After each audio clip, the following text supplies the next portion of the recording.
नमस्कार। मॉमिस टच परिवार में गर्भवती माताओं की बोध कथाओं की श्रृंखला में आपका हार्दिक स्वागत है। आज की हमारी कहानी है जीवन जीने की कला। यह कहानी एक संत की है जो खूब धार्मिक और आध्यात्मिक होने के साथ एक बहुत अच्छे गुरु भी थे। उनका अपना एक गुरुकुल था। वे खूब लोकप्रिय थे। उनके गुरुकुल में अनेक शिष्य उनके शिक्षण का लाभ उठा रहे थे। वह संत अपनी पत्नी और 2 बालकों के साथ गुरुकुल में आनंद से भरा जीवन जी रहे थे और अपना ज्ञान अनेक शिष्यों में बांट रहे थे। गुरुकुल के सभी छात्र दोनों पति पत्नी को बहुत प्यारे थे। साथ ही उन्हें अपने दोनों बालकों से भी बहुत प्यार था। यह पति पत्नी का एक नियम था कि जब उनके बालक घर आए फिर वे सब साथ ही भोजन करते।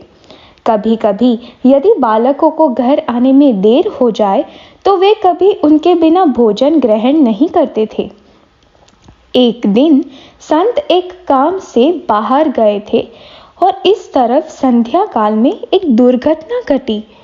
दोनों बालक खेलते-खेलते एक कुएं में गिर गए। वह कुआं बहुत गहरा था। दोनों में से एक भी बालक की जान नहीं बची। जब वह संत अपने घर लौटे तब उनकी पत्नी ने उनसे कोई बात नहीं की क्योंकि वे खूब लंबी मुसाफरी करके आए थे। और हम सब तो यह जानते ही हैं कि पहले के ज़माने में लोग पैदल ही मुसाफरी करते थे।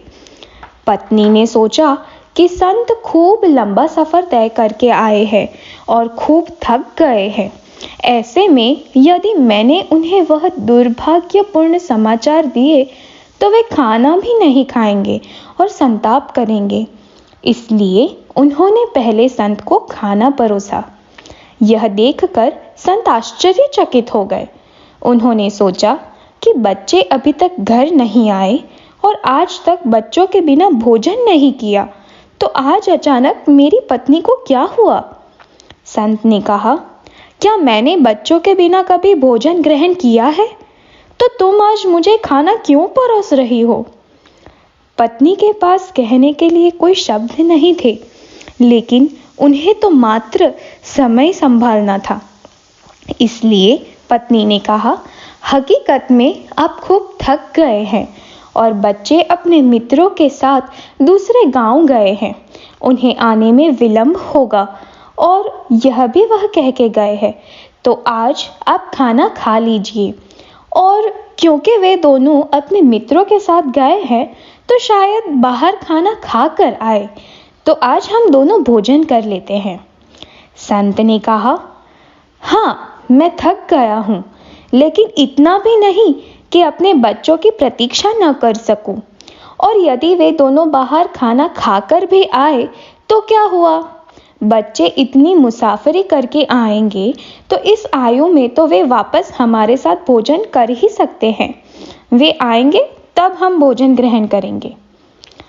अब पत्नी के पास हकीकत बताने के अलावा कोई रास्ता नहीं था। उन्होंने अपने पति को सारी हकीकत बताई। यह सुनते ही संत भोजन की थाली के पास बैठ गए और खाने लगे। उनके चेहरे पर बच्चों की मृत्यु का कोई दुख नहीं था और इतना ही नहीं, उन्होंने बच्चों के हिस्से का भोजन भी स्वयं खा लिया। पत्नी को आश्चर्य तो तब हुआ कि खाना ग्रहण करते समय और उसके पश्चात संत ने बच्चों के बारे में कुछ नहीं पूछा। और तो और अपने नियमानुसार वे टहलने गए और लौटकर शांति से सो गए। पत्नी बहुत हैरान हुई। वे तो पूरी रात जागती रही और सुबह होते ही उन्होंने संत से उनके इस व्यवहार के बारे में पूछा। संत ने खूब प्रेम से पत्नी को अपने पास बिठाया और कहा, प्रिय, जो है उसे प्रेम करना, उसके साथ जीना और उससे ही आनंद प्राप्त करना, यही जीवन जीने की सच्ची कला है।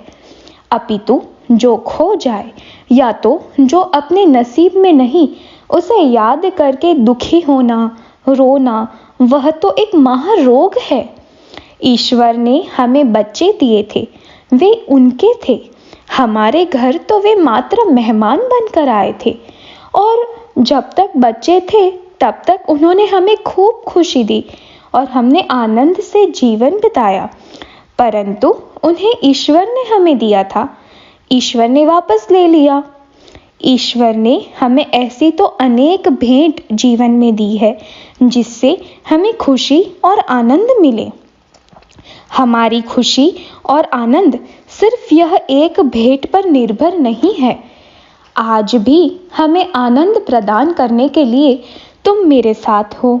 यह गुरुकुल है, यहाँ हजारों बालक है। यह सब ही तो है जो हमें भरपूर आनंद दे सकते हैं और ऐसे ही खुश रहना वह ही हमारा सच्चा जीवन है। अपने पति के मुख से इतनी महान बात सुनकर पत्नी का दुख भी बह गया। गर्भवती माताओं के लिए संदेश। मेरी प्यारी माताओं, यह कहानी हमारे लिए बहुत महत्वपूर्ण शिक्षा देती है। कई माताएं गर्भवती होने के पश्चात किसी कारणवश यदि मिसकैरेज हो जाए, किसी कारण से यदि पूर्ण बालक का जन्म न हो सके, गर्भधारण के अथक प्रयासों के बाद भी यदि गर्भ न रहे, तो कितने विचलित व दुखी हो जाते हैं और अपना पूरा जीवन एक और रह जाता है। गर्भावस्था रहती नहीं है, बालक के दिल की धड़कन नहीं आती, बालक 9 महीने पूर्ण नहीं करता, इत्यादि की वजह से उत्पन्न हुआ दुख ही हमारा जीवन बन जाता है। मेरी प्रिय माताओं, गर्भ रहना, पूर्ण बालक का जन्म होना, यह सब ईश्वर की भेंट है। हमें उन पर ही छोड़ देना चाहिए और ईश्वर ने जो दिया है उसे दिल से स्वीकार करना चाहिए और साथ ही अत्यंत खुशी भरा, आनंद से भरपूर जीवन जीना चाहिए। कुछ प्राप्त करके खुश होना और खो जाने पर दुखी होना तो खूब सरल है, अपितु सच्चा जीवन तो वह है कि जब जो मिला उसे प्राप्त करके खुश हो और यदि वह खो जाए तो वह अपना था ही नहीं, यह स्वीकार कर उस परिस्थिति में भी हम खुश रहे। मेरी प्यारी माताओं, सच्ची धार्मिकता पूजा पाठ, मंदिर या किसी क्रिया में नहीं है। सच्ची धार्मिकता और आध्यात्मिकता तो सच्चा जीवन जीने में है। आशा करते हैं कि आप सबकी गर्भावस्था जीवन के सच्चे ज्ञान के साथ बीते, जिससे आने वाले बालक को एक श्रेष्ठ माता की भेंट मिले। धन्यवाद।